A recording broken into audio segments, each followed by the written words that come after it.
Programa Fala Carlão. Oferecimento Bradesco. Contrate crédito rural e concorra a tratores 0 km.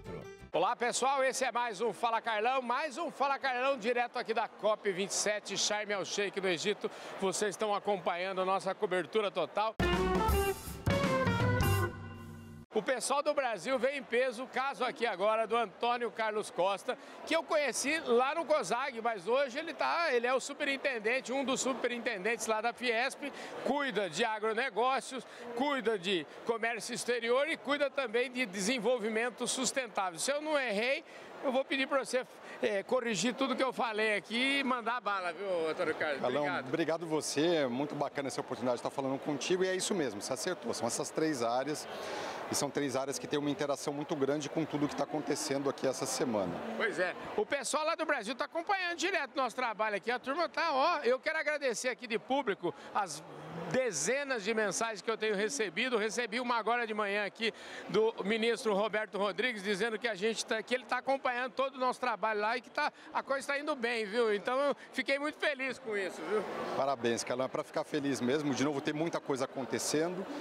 E muita coisa acontecendo que impacta nessas três vertentes aí, né? Do agronegócio, do desenvolvimento sustentável, do comércio exterior. A gente estava falando um pouquinho disso agora antes, né? Um dos temas aí muito debatidos agora, por exemplo, tudo que se acorda aqui, tudo que se negocia aqui viram compromissos nacionais que os países vão ter que implementar. Fala que acordou aqui vira dívida, né? Tem que cumprir, né? Acordou aqui vira dívida. E essa dívida ela tem consequência direta sobre os setores produtivos no Brasil. Seja a indústria, seja agronegócio como um todo, tanto do lado brasileiro quanto do lado dos nossos parceiros comerciais, né? Então, um dos temas que hoje está sendo muito debatido aqui é a nova lei de desmatamento da União Europeia, por exemplo, né? Uma lei polêmica, uma lei que atravessa, por exemplo, a legislação brasileira, quando ela impõe um desmatamento zero para o Brasil, né? Não é só um desmatamento ilegal.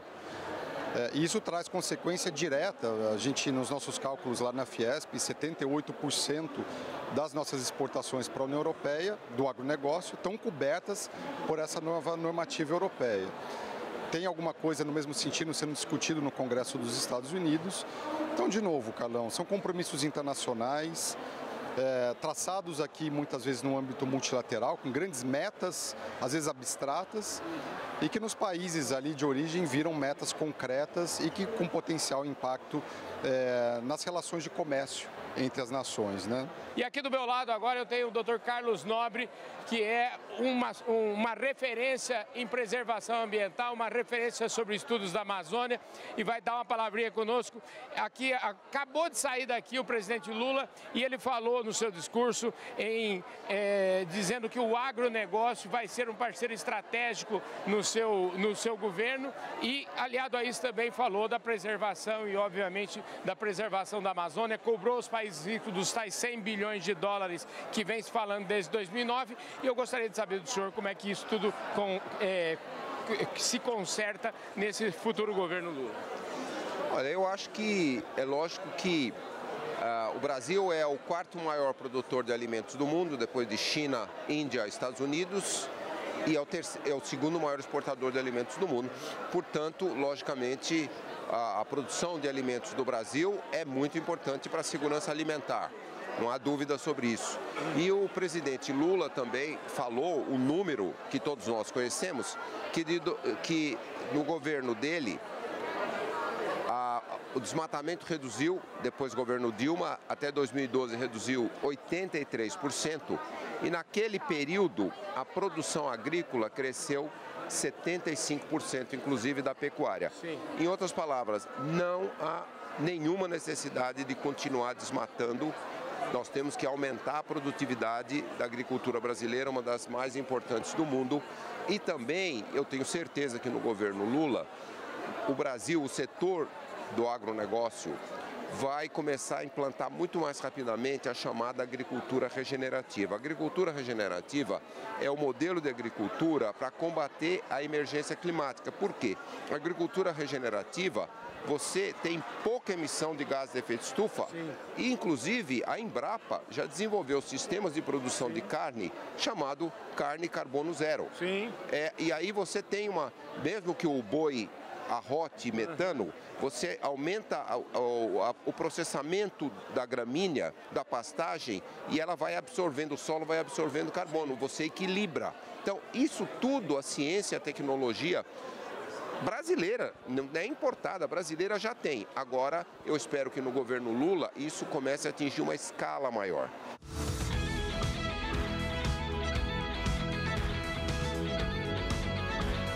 Escuta, o que o estado do Pará está trazendo de boas notícias aqui para a COP27?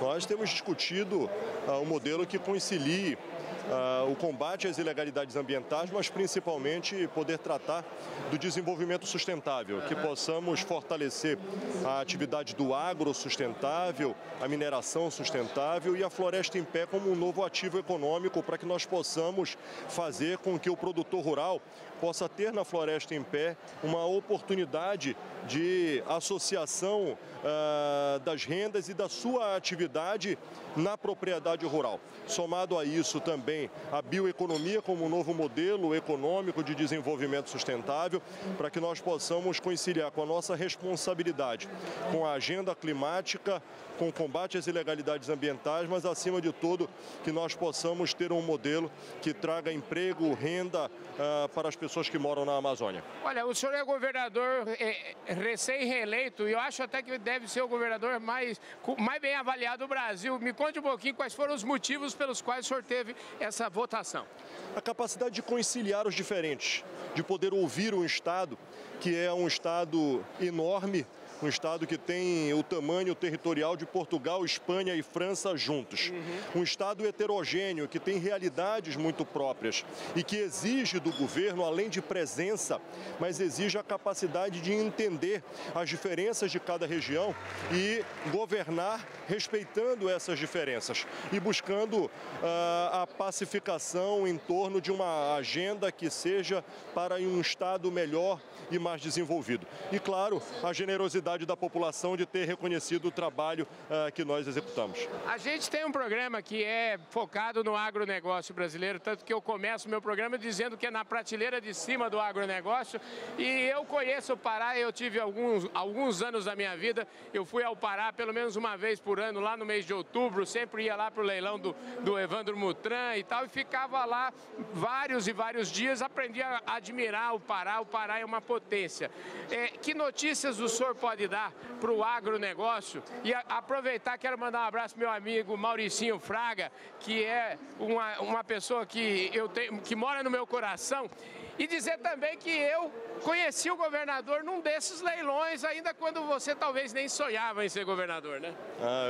A vida do agro faz parte um pouco da minha história, da minha vida, carinho imenso pelo agro e me orgulhar de ser agricultor e de ser pecuarista.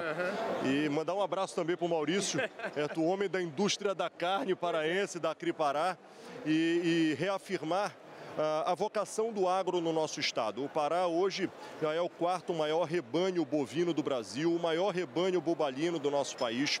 O avanço da lavoura tem feito com que cada vez mais seja uma oportunidade vocacional do estado, seja o açaí, seja a pimenta, o dendê, o cacau, mas a chegada do arroz, a chegada do milho, a chegada da soja tem diversificado a nossa atividade do campo.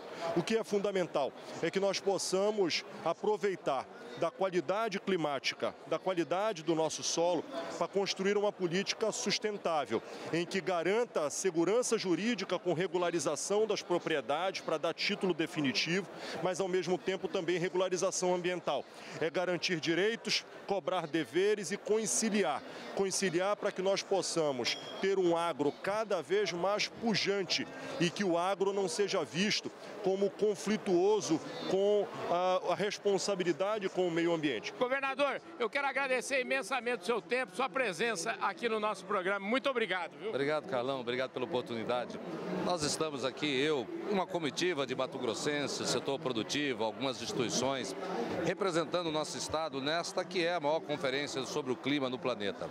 Mas aqui nós estamos para reposicionar e passar um pouco mais da verdade sobre Mato Grosso e um pouco do Brasil, mas nós não podemos falar pelo Brasil. Ô, governador, eu sempre falo o seguinte, que a realidade, ela é a única verdade que existe, né? E lá no Mato Grosso, vocês têm uma realidade que é uma realidade que dá orgulho para o Brasil, o que vocês estão fazendo lá em termos de produção e em termos de defesa do meio ambiente, combinando as duas coisas. Carlão, eu tenho batido no peito aqui e feito um desafio ao mundo. Me mostre alguma região do planeta, algum estado subnacional, entre os maiores países produtores de alimento, quem produz tanto alimento como nós produzimos em Mato Grosso e preserva 62% do seu território. Não existe. Então o mundo precisa conhecer isso e respeitar isso, porque as duas coisas mais importantes hoje para o planeta é a segurança alimentar e a segurança climática, e nós temos as duas coisas. Eu até falei ontem, eu arrisquei, falei com a Maureen, essa entrevista já está publicada aqui, eu falei, Maureen, vamos fazer o seguinte, nós temos que levar uma COP para o Brasil. Na verdade, a gente fica discutindo isso aqui muito longe da nossa realidade. Que tal se a gente combinasse com o mundo inteiro e levasse uma COP, que pode ser em 2024, 25, 26, enfim, uma COP lá no seu estado, seria ótimo, né? Carlão, tem muita gente que fala do Brasil, fala de Mato Grosso, fala da Amazônia, sem nunca ter pisado o pé lá. Pois é. Recebe algumas imagens, alguns vídeos, algumas ONGs maldosas e contratadas por interesses econômicos, falam mal do Brasil. Nós temos lá grandes exemplos para ser mostrado, tem aqui dos índios parecis, que é uma etnia que trabalha, produz e com o seu trabalho, com a sua produção, está mantendo a sua cultura, está preservando mais de 1 milhão de hectares, usando apenas 19 mil hectares. Então nós temos grandes exemplos verdadeiramente de sustentabilidade, aquilo que o mundo fala, Mato Grosso faz.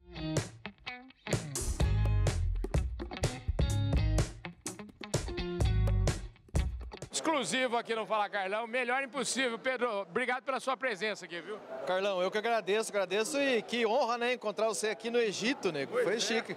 Encontrar em leilão de gado a gente encontra direto, né? Agora aqui no Egito essa foi show de bola. E eu fico feliz demais de poder estar aqui, mas estar aqui não só para falar do Brasil, mas falar sobre o agro brasileiro. A nossa responsabilidade de mostrar que a gente produz com competência, com qualidade, numa quantidade absurda, sem ter que derrubar um pé de árvore.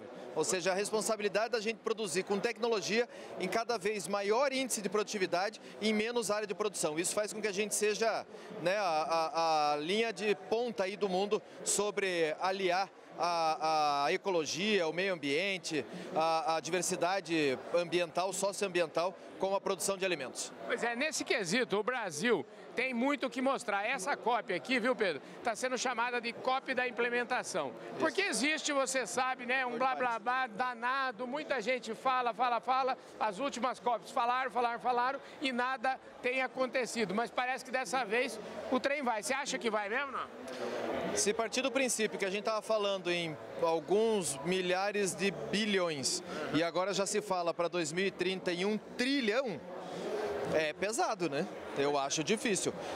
A minha preocupação não é nem se consegue implementar ou não consegue implementar. A minha preocupação é atrás de quem que vão. Né? Se a responsabilidade da implementação for do Acordo de Paris for de quem produz e depender apenas dos países em que há uma grande produtividade, uma grande produção e principalmente onde há uma grande preservação, a conta fica muito pesada para nós. Né? Nós temos que saber que enquanto os nossos amigos europeus ficam nos criticando, nos atacando e exigindo a implementação, nós estamos lá há 500 anos com preservação e produção de alimentos. É essa a responsabilidade que a gente tem. Enquanto eles não têm mais um pé de árvore, a gente está lá, com as nossas florestas, com as nossas matas, com os nossos biomas e com a legislação ambiental mais moderna do mundo, que começou a partir do Código Florestal. Então é óbvio que a gente tem uma responsabilidade imensa e me preocupa muito que essa chamada implementação do Acordo de Paris acaba caindo a conta para o lado mais fraco. Pedro Lupion falou aqui no Fala Carlão, direto da COP27, Sharm el-Sheikh, Egito. Muito obrigado, quero agradecer Singenta, Grupo Public e Plataforma Agro Revenda pelo apoio que nos deram para estar aqui cobrindo para vocês do Brasil tudo o que está acontecendo de relevante aqui na COP27. Muito obrigado, um forte abraço e a gente se vê no nosso próximo programa.